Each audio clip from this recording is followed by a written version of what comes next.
என் name Ponmalar. So இப்போ சும்மா thought for the டே, இன்னைக்கு வந்து தாட் ஃபார் த டே ஒரு ஷேர் பண்ண சொன்னாங்க உங்ககிட்ட. ஸோ இன்னைக்கு நான் என்ன ஒரு தாட்ஸ் ஷேர் பண்ண போகிறோம் அப்படின்னா, ஹியூமன் மனுஷங்க அப்படின்னாவே ரெண்டு விதமான மனுஷங்க இருக்காங்க. ஒன்று சாதாரண மனுஷங்க, இன்னொன்று நல்ல மனிதர்கள். கேள்விப்பட்டிருக்கீங்களா? இவன் நல்ல மனுஷன்ப்பா அப்படின்னு சொல்லுவாங்க, இவன் நல்ல லேடி, நல்ல பொண்ணு, நல்ல பையன், ஸோ அப்படி சொல்லுவாங்க. இன்னொன்று நார்மல் பர்சன். ஸோ இந்த ரெண்டு பேர்த்தில் நார்மல் பர்சன் அப்படிங்கிற ஒன்றுமே பண்ண வேண்டாம், நம்ம எப்பவும் போல இருக்கிறது தான் நார்மல் பர்சன்.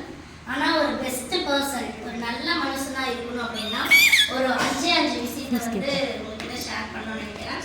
ஸோ நீங்கள் நல்ல மனுஷங்களாக இருக்கணும்னு நினச்சிங்க அப்படின்னா ஃபஸ்ட்டு நம்ம என்ன பண்ணணும் அப்படின்னா, நம்மளுடைய நம்பிக்கை ஃபஸ்ட்டு கடவுள் மேலே இருக்கணும். அது வந்து நம்ம இந்த கடவுள் நான் சொல்லலை, நம்ம கடவுள், நம்மளை உண்டாக்குன கடவுள், நம்ம படைத்த கடவுள் மேலே நம்மளுடைய நம்பிக்கை இருக்கணும். ரெண்டாவது பார்த்தீங்க அப்படின்னா, நம்மளுடைய பேரண்ட்டை, நம்மளுடைய தாயையும் தகப்பனையும் நம்ம கனம் பண்ணணும். அதாவது நம்ம நல்லா சாப்பிட்றோம், நல்லா ஆரோக்கியமாக வாழ்றதுனால நம்ம ஆயுசு நாட்கள் பெரியாது.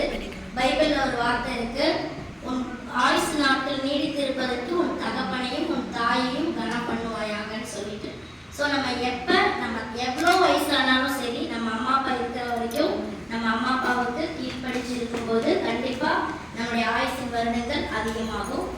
அப்புறம் நம்ம நல்ல மனுஷங்களாகவும் இருக்க முடியும். மூணாவது, நம்ம நேசிக்கிற மாதிரி மற்றவங்க மேலேயும் நம்ம அன்பு காட்டணும். தெரிஞ்சவங்களா இருக்கலாம், தெரியாதவங்களா இருக்கலாம், பிடிச்சவங்களா இருக்கலாம், பிடிக்காதவங்களா இருக்கலாம். நம்மளால மற்றவங்க நேசிக்க முடியுது அப்படின்னா நம்மளை நேசிக்கிற மாதிரி நம்ம அவங்கள நேசிக்கணும்னு அர்த்தம்.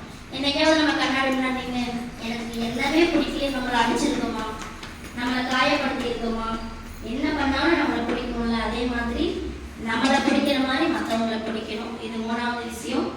நாலாவது, நம்மளால முடிஞ்ச வரைக்கும் முடியாதவங்களுக்கு ஹெல்ப் பண்ணணும். பைபிளில் ஒரு வசனம் இருக்கு, ஏழைகளுக்கு இறங்குகிறவன் கர்த்தருக்கு கடன் கொடுக்கிறான். நீங்க முடியாதவங்களுக்கு நீங்க ஒரு 10 ரூபா ஹெல்ப் பண்ணீங்கன்னா அது நீங்க கடவுளுக்கே கடன் கொடுத்த மாதிரி. அந்த கடனை கடவுள் கண்டிப்பா என்ன பண்ணுவார், உங்களுக்கு ரெட்ட தனியா திரும்ப தருவார். அஞ்சாவது, நமக்கு எவ்வளோ கோபம், எரிச்சல், பகை, விரோதம், சண்டை யார் மேல இருந்தாலும் அடுத்த நாள் சூரியன் உதிக்கிறதுக்குள்ள நம்மளுடைய கோபம், எரிச்சல் எல்லாம் நம்ம கிட்ட இருந்து போயிடும். அந்த தாட்ஸை நம்ம வச்சுக்கணும். இன்னைக்கு நம்ம வீட்லயே அம்மா மேல, ஹஸ்பண்ட் மேல, இல்லை பக்கத்து வீட்டில் கூட ஒர்க் பண்ணுறவங்க யார் மேலே கோவம் இருந்தாலும் என்னைக்கு உங்களால் அடுத்த நாள் சூரியன் உதிக்கிறதுக்குள்ள அது உங்களிருந்து அது போகுதோ அதுதான் நம்மளுடைய நல்ல மனுஷனுக்கு ஒரு அடையாளம்.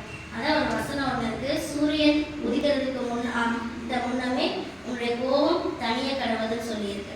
ஸோ அப்படி நமக்கு இந்த 5 கேரக்டர் நம்மக்கிட்ட வந்துச்சு அப்படின்னா ஆட்டோமேட்டிக்காக நம்ம நல்ல ஒரு ஹியூமன் பீயிங்காக இருக்கும்.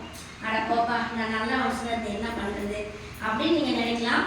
ஆனால் கண்டிப்பாக நம்ம நல்ல மனுஷங்களாக இருக்கும்போது நம்ம மட்டும் இல்லை, நம்மளுடைய ஜென்ரேஷன், நம்மளுடைய சந்ததி, நம்மளுடைய குடும்பம் எல்லாம் கண்டிப்பாக நல்லா இருப்பாங்க. ஸோ நல்ல மனுஷனுக்கு ஒரு 5 ஃபஸ்ட்டு என்ன அப்படின்னா, ஃபஸ்ட்டு என்னதுங்க, கடவுள் மேலே பக்தியாக இருக்கணும். செகண்ட்,